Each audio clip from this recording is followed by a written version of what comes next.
pumasyal ang mga kapatid ko patungong Zamboanga, Basilan, Sulu at Tawi-Tawi or collectively Samba Sulta. Kahit ngayong 2025 na, marami pa ring Pinoy ang hindi nakakapunta sa mga area na to. Kaya heto't silipin na natin kahit video lang muna.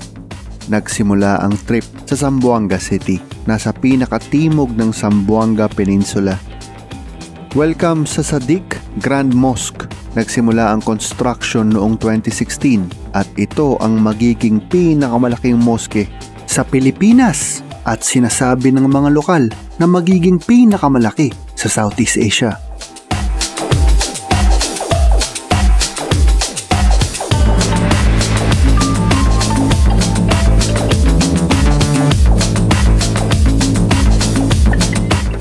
Nandito din ang Masjid Rainbow Mosque. Nandito rin sa Zamboanga City ang Fort Pilar. Papasok ang turista at lalabas kang maalam sa history ng area. Sige nga, kung maalam ba talaga, testingin natin ang pamangkin ko. What did you see? What's your name, anak niya?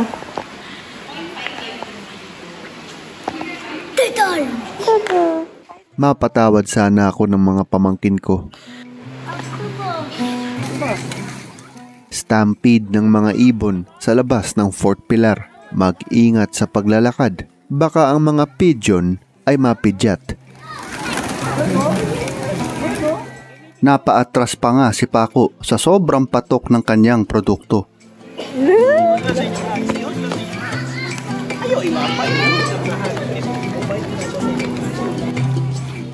Sa labas ng Fort Pilar, merong simbahan, ang Nuestra Señora la Virgen del Pilar, na kasalukuyang kinukumot ng stratocumulus clouds. Wow, nice clouds. O diba? Types of clouds. Nasa textbooks noong elementary yan at madami pa tayong textbook items mamaya. Pasyalan sa Paseo del Mar o literally, Passage of the Ocean. Napapansin ko talaga kay Paco, no? 4 years old pa lang, pero parang matanda na kung magmuni-muni. Ganon din siya noon sa kanyang push bike race. Paco! Nagmuni-muni!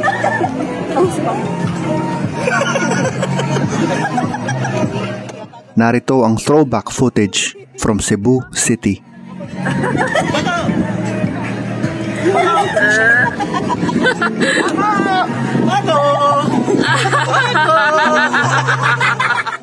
Hoy Paco, gising! Back in Zamboanga City.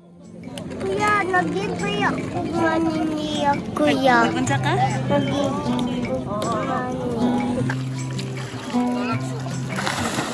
At heto naman ang interaksyon ng mga pamangkin kong sanay sa syudad at ng mga batang sanay sa dagat.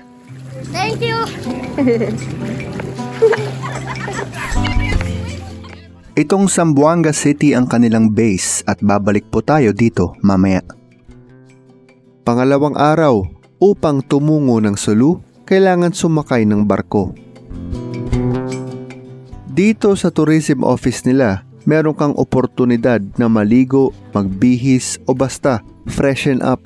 Isang underrated method of welcoming tourists, maligo.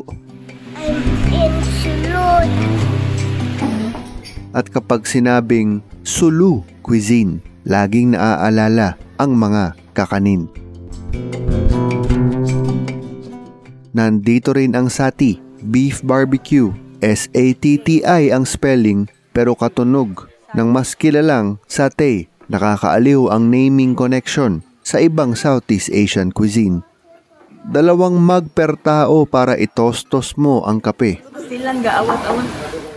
Aba, hindi pang beginner ang skill na ito.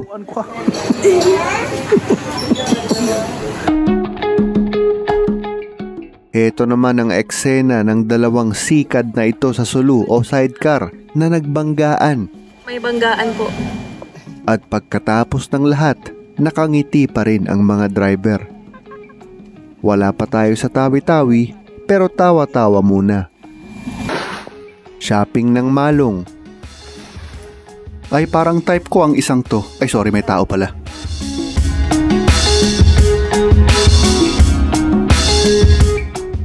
And behold, the beaches. Itong mga dagat talaga ang main destination.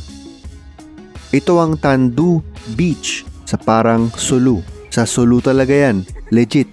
Pangalan ng town yung parang. Pero heto na. Imagine, kasama ka sa video na to. Imagine lang. Close your eyes. Hindi, joke lang. Paano ka manonood? Basta imagine, pagod ka sa biyahe, pero ganito ang destinasyon mo. Parang Sulu.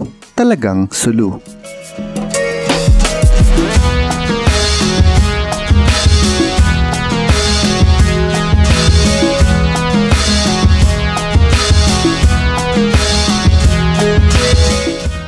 At may mga nagbebenta dito ng tinatawag sa amin na swaki o sea urchin. Ate, Kemal. Tapos yun yung, wag mong ano ha, wag mong ganyan kasi makati yan eh. Kutsara lang, yun. Lasang dagat. Lasang dagat. Lasang dagat, pero matamis. Dagat na matamis. Dagat na matamis. Dagat na matamis. Buhangin check. Sira. Parang pulburon. Oh. Parang pastilya. Bahala daw kayo dyan magswaki, sabi ni Paco. Bit-bit pa rin niya ang kakanin. Say mong name. Asa ta? Nasulu.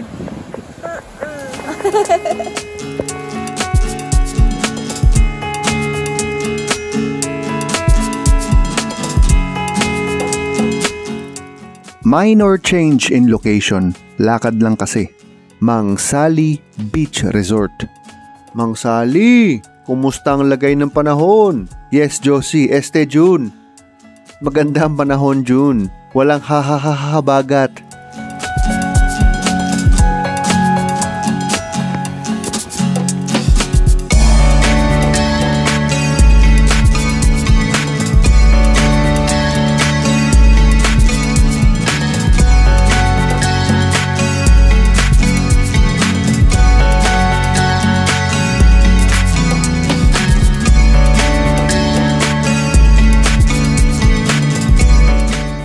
Pero teka lang guys, umandar na naman ang pagiging thinking philosopher ni Paco. Unsa man imong ginahuna, Paco? Paco, unsa man ka? Unsa imong ginahuna? Statue man lagi ko. Aw. Sabihin mo kasi agad. Ilang taon na kaming nagtataka sa'yo, no? Statue ka pala. Welcome to Sulu.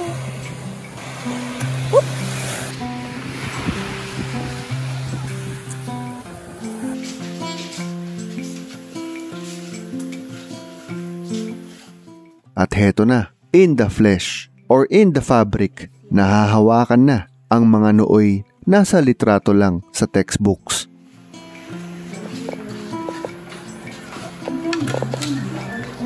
Curious.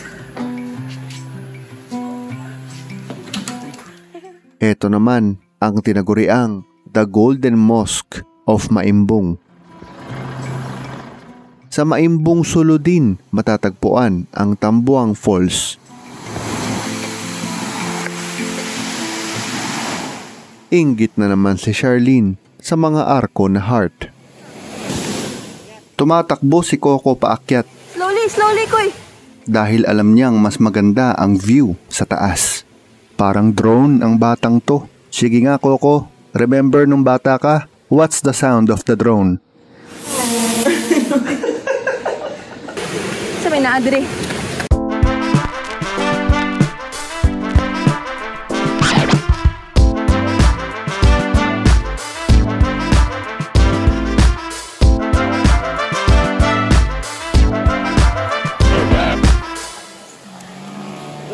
So, may mga encounter na yan dati sa baba.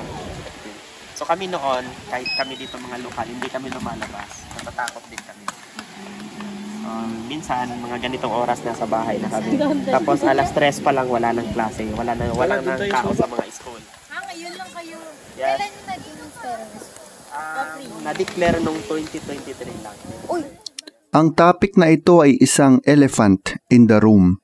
Ang ibig kong sabihin ay obviously nasa isip ng mga tao pero nakakailang pag-usapan. Yan ang ibig sabihin ng idiomang elephant in the room. Ayon pa sa kanya, ang mga sumurrender ay binigyan ng livelihood, as in puhunan, pabahay, scholarship para sa mga anak, at kapag talagang qualified, yung iba naging sundalo, kumbaga bagong buhay talaga para sa mga sumurrender. Encouraging ang kwento ni Kuya na guide. Pero kahit pa wala ang kwento niya, the fact na madalas na ang commercial flights papunta sa Sambasulta area, yung dami ng vloggers na nagpupunta, at base na rin sa mga nakita natin sa video na to so far, baka nga tuluyan nang lumabas ng room ang elephant. At napaka-timing naman, pagkatapos ng kwento ni Kuya,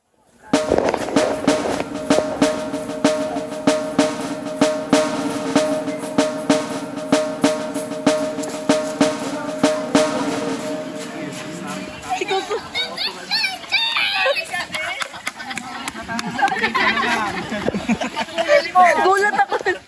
na starstruck ang mga pamangkin ko.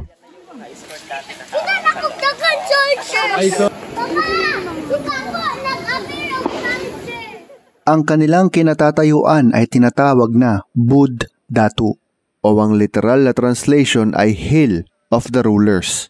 Military camp po ito at hindi yata nila inasahan na magiging tourist destination. At ang mga pamangkin ko na mga fans ng mga bumbero, pulis at ng mga sundalo na starstruck at nag-agawan ng phone para magpicture. Aba, sabay na lang kaya kayo. Huwag na kayong mag-unahan. Isang tao lang naman ang total height ninyo. Ready to roll out. I'm about to drop the hammer. Da da da da down, da da da da down. Ready to roll out. At hindi maalis-alis ng Cebuano sa kanyang isip ang theme song ng kanyang sariling lugar, nakapag-compose tuloy ng mashup. I love Cebu. Kamalo ka ng kanta na? I love Sulu. I love Sulu. Happy ka? I love Sulu.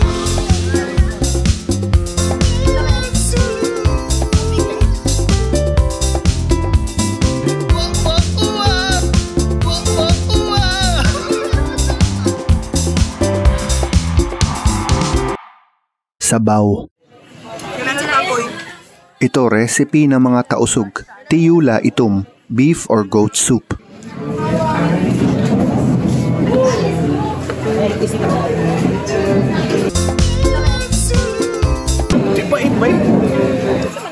Dito ito sa Alpha Lima, Patikul, Sulu. Ano pa ako? Masarap ba? Ang tiyula. Lami. Tulad ng aking bayaw, taga Cebu din ang owner ng resto na ito. May mi goreng din dahil remember nasa mi goreng area na tayo ng Southeast Asia. Kakainin na ni Paco, which rhymes with paso. Init pa. Ha? Oh, sige. Blow, blow, blow, blow.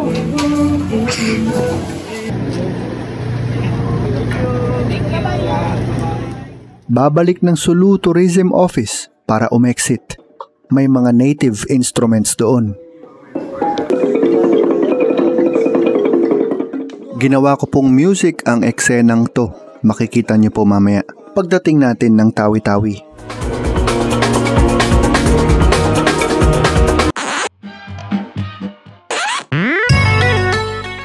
Natapos na ang non-solo Sulu trip. Nagbarko sa gabi at kinabukasan bumalik sa base na Zamboanga City. Nagkaroon ng konting oras sa Zamboanga City ulit.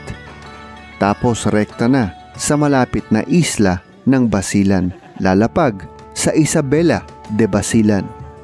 Pagdating sa Isabela, sasakay ulit papunta sa Malamawi. Spoiler alert, ang trip to Basilan na ito ay sobrang mabilisan lang, pero sa dami ng kakainin, kailangan pang magbayanihan. Heto na ang Malamawi. Nakakabitin nga lang ang maikling oras sa Basilan, Literal day trip lang talaga.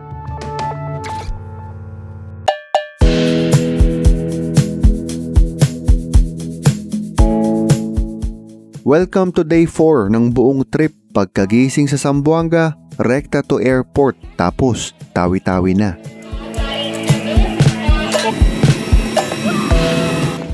Tulad sa Sulu, dadaan ka muna sa isang komportableng tourism office.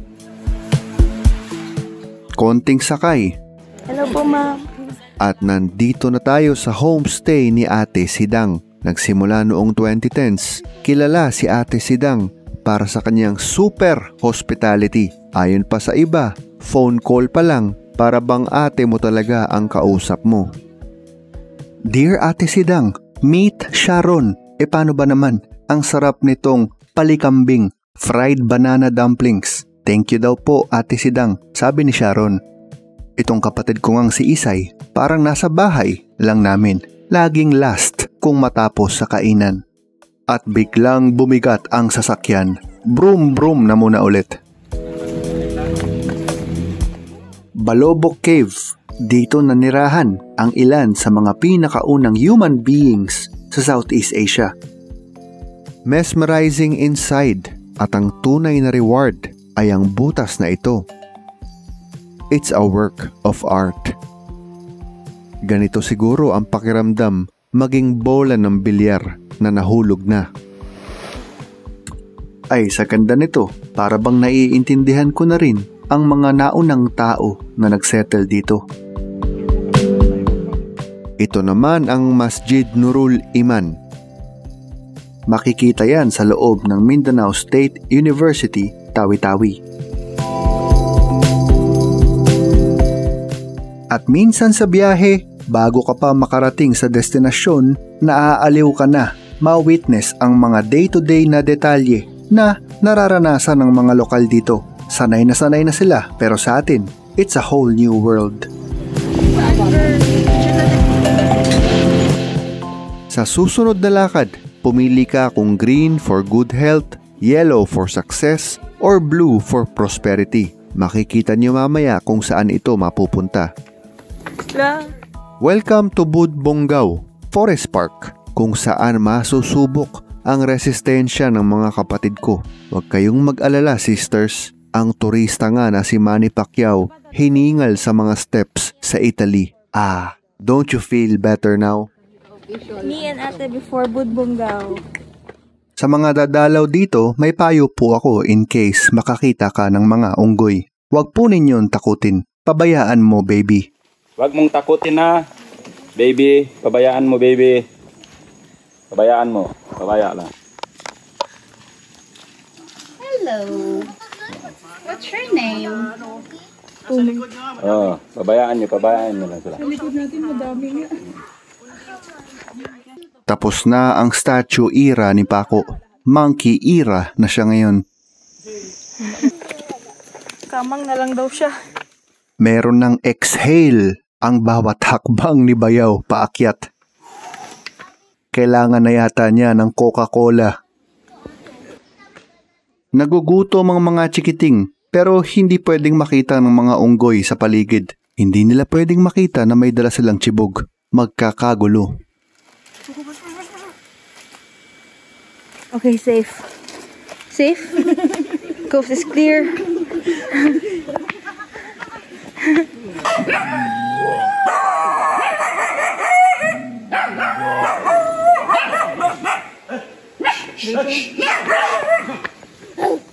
Hi doggy, makikiraan lang ang mga kapatid ko, pabayaan mo sila baby. At matapos hingalin sa mga steps, magtago sa unggoy at masindak sa mga asong to, darating sila dito sa mga kulay na ito sa tuktok. At dito mo itatali ang mga ribbon sa kanilang version ng Wall of Wishes. A beautiful touch sa tuktok ng forest park na to. Kaaya-aya din sa mata. A growing art piece. Sa tuktok ng Bungaw, sa isang clear day na tulad nito, baka ibang bansa na yang natatanaw mo. I'm sure nag-enjoy ang mga kapatid ko.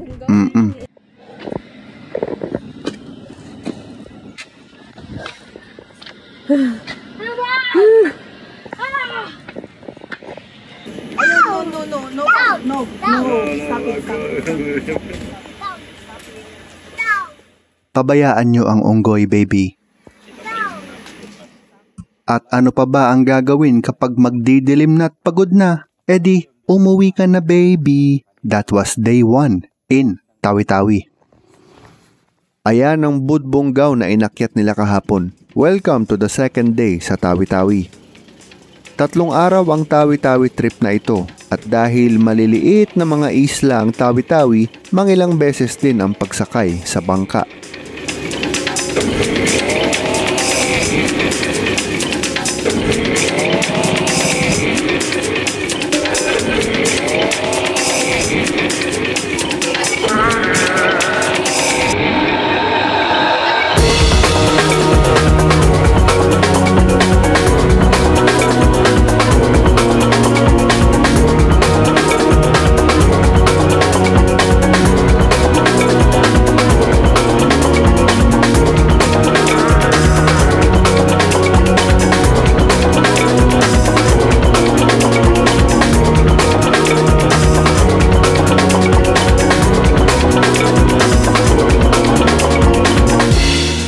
Welcome sa municipality ng Simunul. Ang ganda, sana all. No. Bye-bye.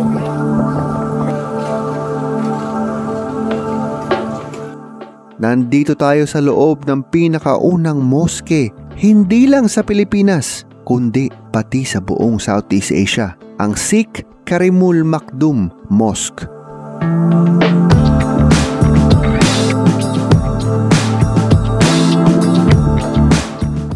Sinasabing itinayo noong 1380. Makinig ng maigi. That was 635 years ago. Ay siya.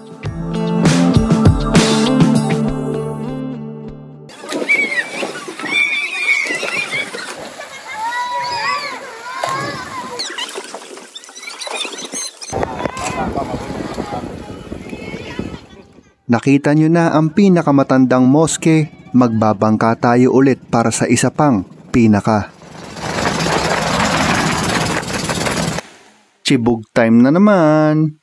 At nagpapatuloy ang mga superlatives dahil nandito din ang longest sandbar in the Philippines, ang Panampangan Island, mahigit 3 kilometro. Promise, walking distance lang ang magkabilang dulo. Promise.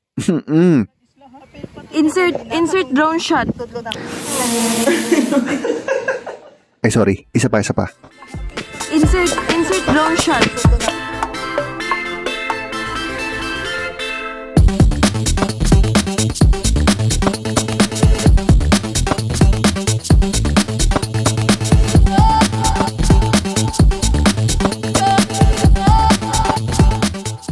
Madali lang din makita si Patrick dito.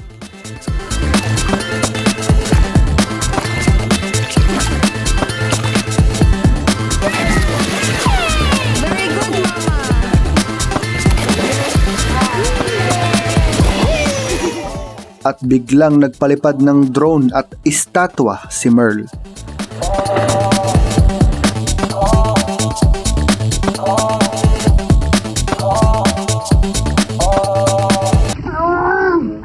Pero teka lang, seryoso muna dahil kinabahan ang grupo nang makakita ng walo-walo. Hindi po 8-8, walo-walo. Venomous sea snake. Pero most of the time, hindi yan magiging aggressive sa'yo unless na-provoke. O ayon pa kay Kuya Jobert, na-provoke. Kaya lang, medyo sinusundan niya ang isang kasama sa grupo dahil sa suot nitong makislap na goggles.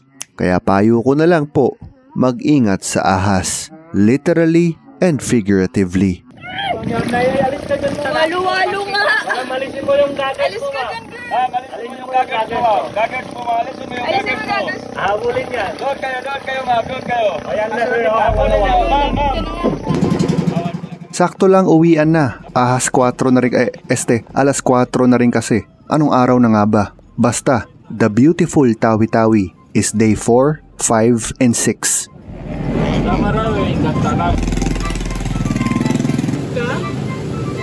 Guys pa?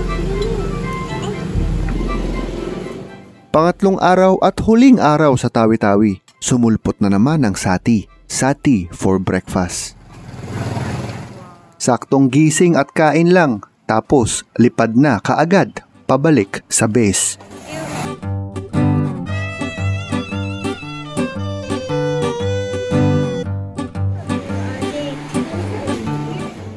And back to Zamboanga City na hindi pa rin tapos masuyod. Camping grounds po ito ng mga Boy Scouts. Uy, ang tarap. May Red House Taiwan resto pala dito sa Zamboanga City.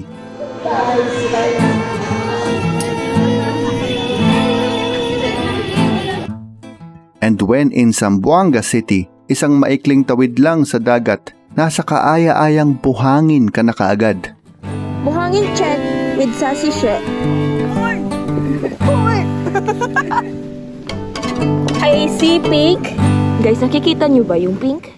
Heto ang Pink Sand Beach. Mamula-mula ang area dahil sa presensya ng red organ pipe corals. Ang astig pa ng pangalan ng island, Great Santa Cruz Island. I agree, I think it's great.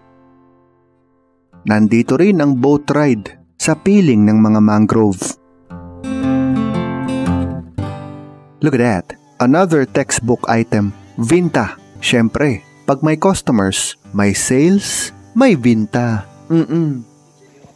Nandito din ang tinaguriang stingless jellyfish. Nasa pangalan na nga, pwedeng-pwede mong hawakan ang stingless jellyfish. Basta wag mong iahon sa tubig dahil mabilis silang masunburn. Oy! Okay? Teka, bakit kayo lang? Nasaan si Bayaw? Huwag mo sabihing nasa Alimango na naman. Aba, parang deja vu ah. By the way guys, nakakita na ba kayo ng drone na natutulog?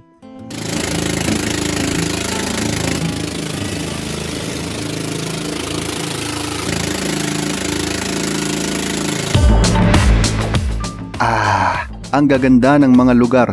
Samba Sulta, Zamboanga, Basilan, Sulu, Tawi-Tawi. Sana naroon din ako. Pero sabi nga ng mga kapatid ko, dapat daw introhan ko ang video na lumipad ang aming team. Pero na-enjoy ko pa rin ang pag-i-edit. At sana na-enjoy ninyo ang panonood. At syempre, lalong nag-enjoy yung mga mismong nagpunta. Sobrang enjoy, sa kanilang pag-uwi, sila ay nalungkot.